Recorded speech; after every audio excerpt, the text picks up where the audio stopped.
Hi friends, మీరు competitive ఎగ్జామ్స్కి prepare అవుతున్నారా? అయితే ఈ కరెంట్ అఫైర్స్ మీకోసమే. స్కిప్ చేయకుండా చివరి వరకు చూడండి. స్థారత్నం అభియాన్ వెనక్కి తీసుకున్న రాష్ట్రం ఏది? సమాధానం సి, రాజస్థాన్.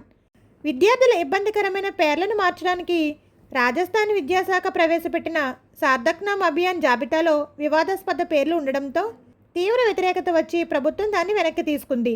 నెక్స్ట్ క్వశ్చన్, మహిళలకు 33% రిజర్వేషన్ కలిగిన ఏ సవరణ బిల్లు లోక్సభలో విఫలమైంది? సమాధానం సి, 131వ సవరణ బిల్లు 2026. చట్టసభల్లో మహిళలకు 33% రిజర్వేషన్లను త్వరగతిన అమలు చేయడానికి ఉద్దేశించిన రాజ్యాంగ 131వ సవరణ బిల్లు 2026 లోక్సభలో అవసరమైన ప్రత్యేక మెజారిటీ సాధించలేక విఫలమైంది.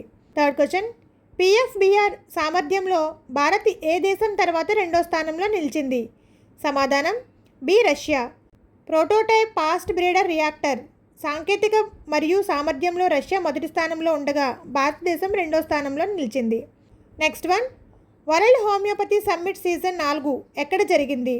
సమాధానం బి, లండన్. 4వ world homeopathy summit British parliament వేదికగా విజయవంతంగా నిర్వహించబడింది. నెక్స్ట్ వన్, ఉపరాష్ట్రపతి సిపి రాధాకృష్ణన్ ఏ పొరుగు దేశాన్ని సందర్శించారు? సమాధానం సి, శ్రీలంక. భారత ఉపరాష్ట్రపతి సిపి రాధాకృష్ణన్ తన అధికారిక పర్యటనలో భాగంగా పొరుగు దేశమైన శ్రీలంకను సందర్శించారు. నెక్స్ట్ వన్, రుస్తెం ఉమెరోవ్ ఏ దేశానికి ఎన్ఎస్ఏ? సమాధానం ఉక్రెయిన్. రుస్తెం ఉమెరోవ్ ఉక్రెయిన్ దేశానికి చెందిన ప్రముఖ రాజకీయ నాయకుడు. ఆయన ఉక్రెయిన్ రక్షణ మంత్రిగా పనిచేసి ప్రస్తుతం అక్కడ national security and defence council సెక్రటరీగా బాధ్యతలు నిర్వహిస్తున్నారు. నెక్స్ట్ వన్, విక్రమ్ సోది సెంటర్ ఆఫ్ ఎక్సలెన్స్ను ఏ సంస్థ స్థాపించింది? సమాధానం సి, ఐఐటి ఖరగ్పూర్.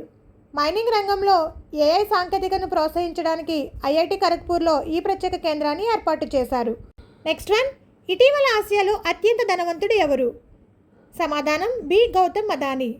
తాజా మార్కెట్ విలువలు మరియు బ్లూంబెర్గ్ నివేదికల ప్రకారం గౌతమ్ అదానీ ఆసియాలోనే అత్యంత ధనవంతుడిగా అగ్రస్థానంలో నిలిచారు. నెక్స్ట్ వన్, దారు గిరిజనులు ప్రధానంగా ఎక్కడ నివసిస్తారు? సమాధానం బి, టెరాయి ప్రాంతం. ఇది భారత్ నేపాల్ సరిహద్దు. తారు గిరిజన తెగ ప్రజలు ఎక్కువగా ఉత్తరప్రదేశ్, ఉత్తరాఖండ్ మరియు నేపాల్ సరిహద్దులోని టెరాయి మైదాన ప్రాంతాల్లో నివసిస్తారు. హుస్సేన్ సాగర్ ఏ రాష్ట్రంలో ఉంది? సమాధానం C, Telangana.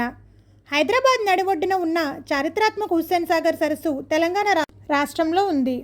Next one, boulders classics తొలి టైటిల్ గెలిచిన భారతీయ గోల్ఫర్ ఎవరు? సమాధానం శుభంకర్ శర్మ. హైదరాబాద్లో జరిగిన ₹1 కోటి ప్రైజ్ మనీ బౌల్డర్స్ క్లాసిక్స్ 2026 ప్రారంభ టోర్నమెంట్ను భారత స్టార్ గోల్ఫర్ శుభంకర్ శర్మ కైవసం చేసుకున్నారు. నెక్స్ట్ వన్, ఐఎంఎఫ్ ప్రకారం ప్రపంచంలో అతిపెద్ద ఆర్థిక వ్యవస్థలో భారత్ స్థానం ఎంత? సమాధానం సి, 6వ స్థానం. అంతర్జాతీయ ద్రవ్యనిధి ఐఎఫ్ఎం తాజా ప్రపంచ ఆర్థిక అంచనాల ప్రకారం భారత్ ప్రస్తుతం టాప్ ఎకనమీల జాబితాలో నిలిచింది. Next one, world heritage day 2026 theme ఏమిటి? సమాధానం D, emergency response for living heritage in context of conflicts and disasters. 2026 ప్రపంచ వారసత్వ దినోత్సవం యొక్క అధికారిక థీమ్ విపత్తులు మరియు యుద్ధ సమయాల్లో వారసత్వ సంపద రక్షణ సూచిస్తుంది. హోర్ముజ్ జలడ మరుది మెరిటైమ్ ఇనిషియేటివ్ను ఏ దేశాలు ప్రారంభించాయి? సమాధానం బి, యూకే అండ్ ఫ్రాన్స్. వ్యూహాత్మక హోర్ముజ్ జలసంధి ప్రాంతంలో నౌకాయాన భద్రత కోసం బ్రిటన్ మరియు ఫ్రాన్స్ సంయుక్తంగా ఈ చొరవను చేపట్టాయి. ISO 50001 2018 పొందిన మొదటి భారతీయ జల సంస్థ ఏది? సమాధానం C, BWSSB. Bengaluru water supply and sewerage board ఇంధన నిర్వహణలో అత్యుత్తమ ప్రమాణాలకు గాను ఈ ప్రతిష్టాత్మక ISO సర్టిఫికేషన్ పొందింది.